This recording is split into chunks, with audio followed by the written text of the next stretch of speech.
Hello everyone.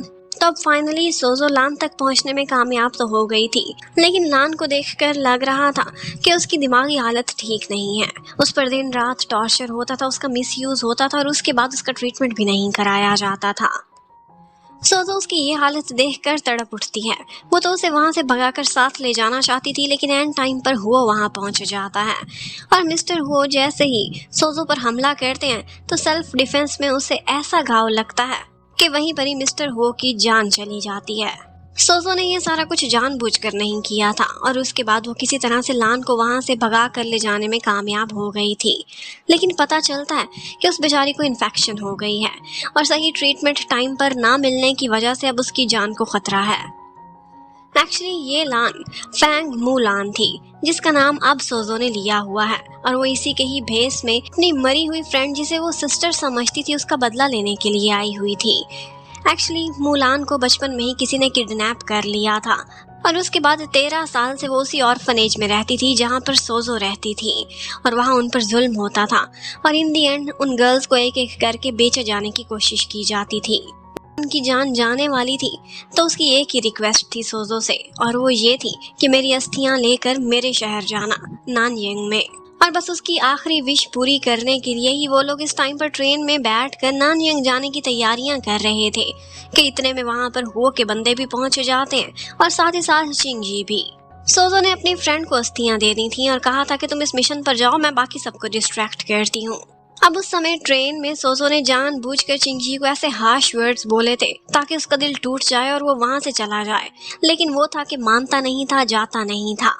और सोजो को ये डर था कि वो फैमिली के लोग चिंगजी पर टॉर्चर ना करें, उस पर शक ना करें, इसलिए उसका हाथ पकड़कर उसने खुद पर गोली चला ली थी ताकि सबको यही लगे कि चिंगजी ने ही उसे मारा है।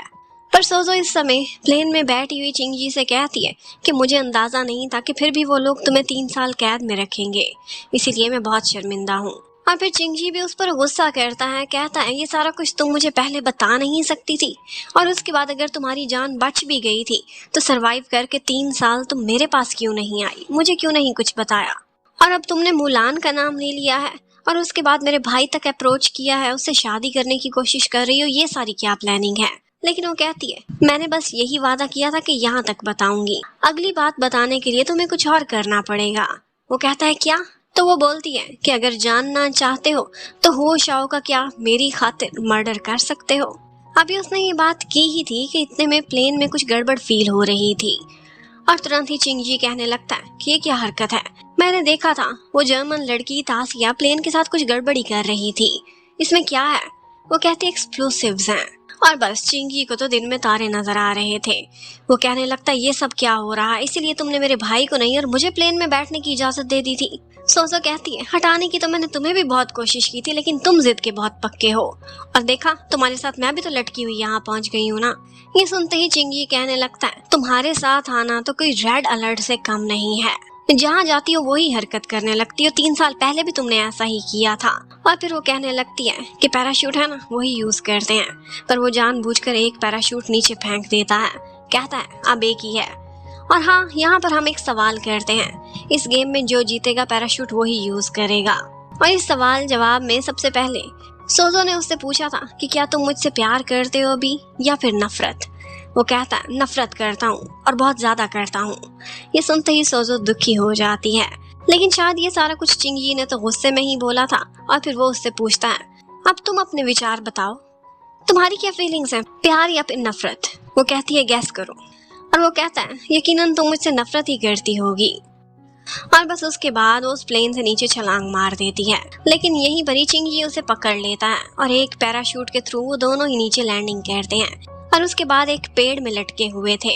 यहाँ पर सोजो उससे कहने लगती है कि मुझे पता था कि तुम किसी भी क्रिटिकल सिचुएशन में किसी के साथ बुरा नहीं कर सकते, तुम्हारा मन इतना साफ है, तुम्हें मैंने 3 साल पहले ही गुड बाय कह देना था, हमारी कहानी तभी खत्म हो चुकी थी, इसलिए अब मुझसे दूर रहो और मेरे जो भी इश्यूज है मैं खुद हैंडल करूंगी, उसमें पढ़ने की जरूरत नहीं। और फिर उसके बाद पैराशूट फट जाता है, वो दोनों गिरते हैं, लेकिन सोजो बड़ी स्मार्ट थी, उसने चिंगी को नीचे गिराया था और खुद उसके ऊपर लैंडिंग की थी ताकि उसे कोई चोट ना लगे।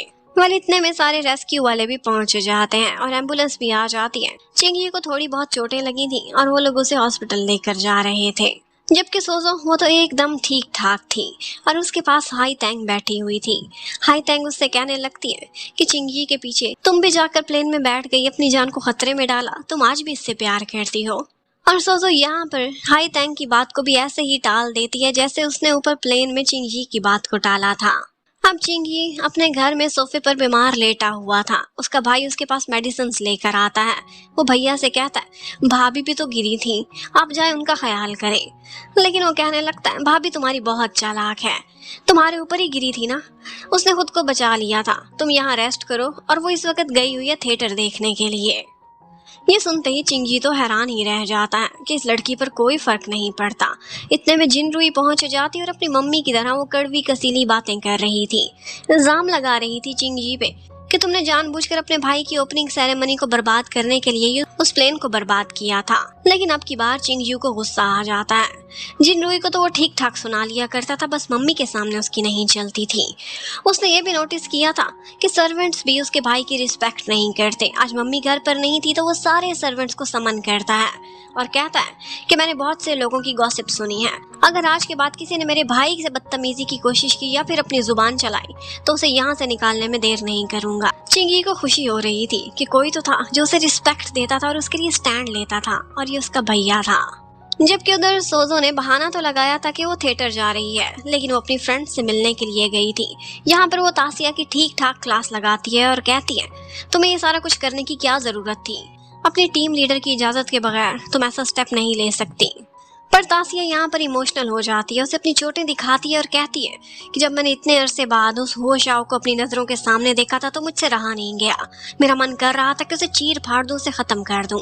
लेकिन सोजो उसे समझाती है, कहती है उसे इतनी आसान मौत नहीं मिलनी चाहिए, पहले हम नैनी को खत्म करेंगे और उसके बाद उसे तड़पा तड़पा के मारेंगे, हम सब का बदला बराबर होगा। और फिर उसके बाद वो एक दिन रात को ऑर्फनेज जाती है। वहाँ पर बच्चों बेचारों के साथ जुल्म हो रहा था, उनसे सारी सफाई कराई जाती थी, काम करते थे, ठीक से खाना भी नहीं खा पाते थे। और उसके बाद नैनी उन्हें टॉर्चर करती थी, कहती थी कि जब भी कोई डोनेशन देने के लिए आए तो उसके सामने रोते हुए खड़े होना है ताकि ज्यादा से ज्यादा पैसा मिले। आज जब वो इस तरह से बच्चों को अंदर लेकर जा रही थी तो वहीं सोजो खड़ी हुई थी जो कि किसी तरह से ऑर्फनेज में घुस चुकी थी। वो नैनी तो बिल्कुल पागल थी, कोई साइकोपैथ थी। एक बच्चे को अपने साथ अंदर लेकर गई थी, प्यार से कैंडी देती है, कहती है एक कलर चूज करो, और बेचारा जो कैंडी उठाता है उसके बदले कहती है इसका मतलब है तुम्हारी टांग टूटेगी, क्योंकि अगर तुम लोग किसी न किसी शक्ल में डिसेबल हो गए तो फिर तुम पर ज्यादा दया आएगी और ज्यादा डोनेशंस मिलेंगी। पर इससे पहले कि वो कुछ करती वहां पर कोई आ जाता है। नैनी जाकर देखती है तो सोजो वहां खड़ी हुई थी।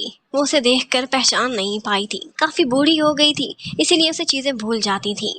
वो उसे कहती है आज ही तो हम मिले थे, और उसे ऐसा लगता है कि ये मिस फैंग ही है। उसे पुरानी सोजो तो जहन में ही नहीं थी।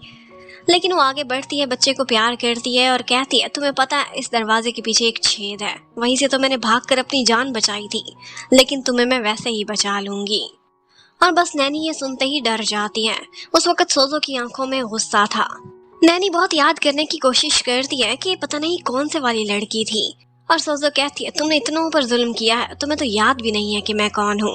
और फिर उसके बाद वो नैनी पर हमला कर देती है, उसे तड़पाती है और कहती है तुम्हारी यही सजा है कि तुम तड़पो, पहली बारी तुम्हारी और बाकी सब की बारी आएगी।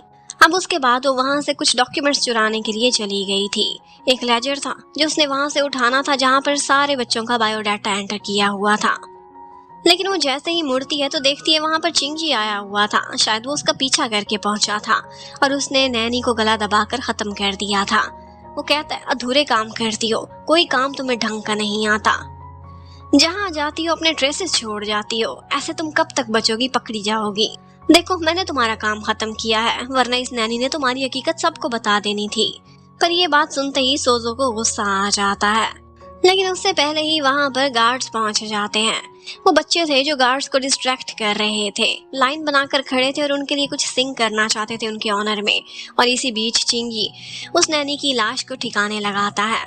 अब वो गार्ड्स अंदर जाते हैं, सारा कुछ चेक करते हैं, लेकिन यहाँ पर उन्हें कुछ भी नहीं मिला था। सोजो और चिंगी दोनों छुप गए थे। वहां से वापस जाते समय सोजो को बहुत गुस्सा आया हुआ था। वो चिंगी से कहती कि मैंने तुम्हें कहा था ना कि मेरे पीछे ना आना, मुझसे फासला रखो। और जहाँ तक तुम ओवर स्मार्ट बन रहे हो तो तुम्हें इतना बता दूं, मैंने नैनी को जानबूझकर ऐसा घाव दिया था कि वो तड़पे बाहर जाने की कोशिश करे लेकिन कामयाब ना हो पाए। तुमने उसे क्यों एक आसान मौत दे दी? और वो उसे ये भी कहती है कि मैं तुम्हारी नहीं बल्कि तुम्हारे भाई की होने वाली पत्नी हूँ। वो मेरे पीछे आए, मेरी केयर करे, मुझे कबूल है, लेकिन तुम नहीं। और चिंग ये सुनते ही गुस्से से चला जाता है। और फिर इसके साथ ही सोजो को सारी पुरानी यादें आने लगती हैं। वो लोग इस ऑर्फनेज में फंस चुके थे और इन्हीं के बीच एक सोने का दिल रखने वाली फैंग मुलान भी थी, जो कि ह्यूमन ट्रैफिकिंग के नतीजे में यहाँ पर पहुंची थी।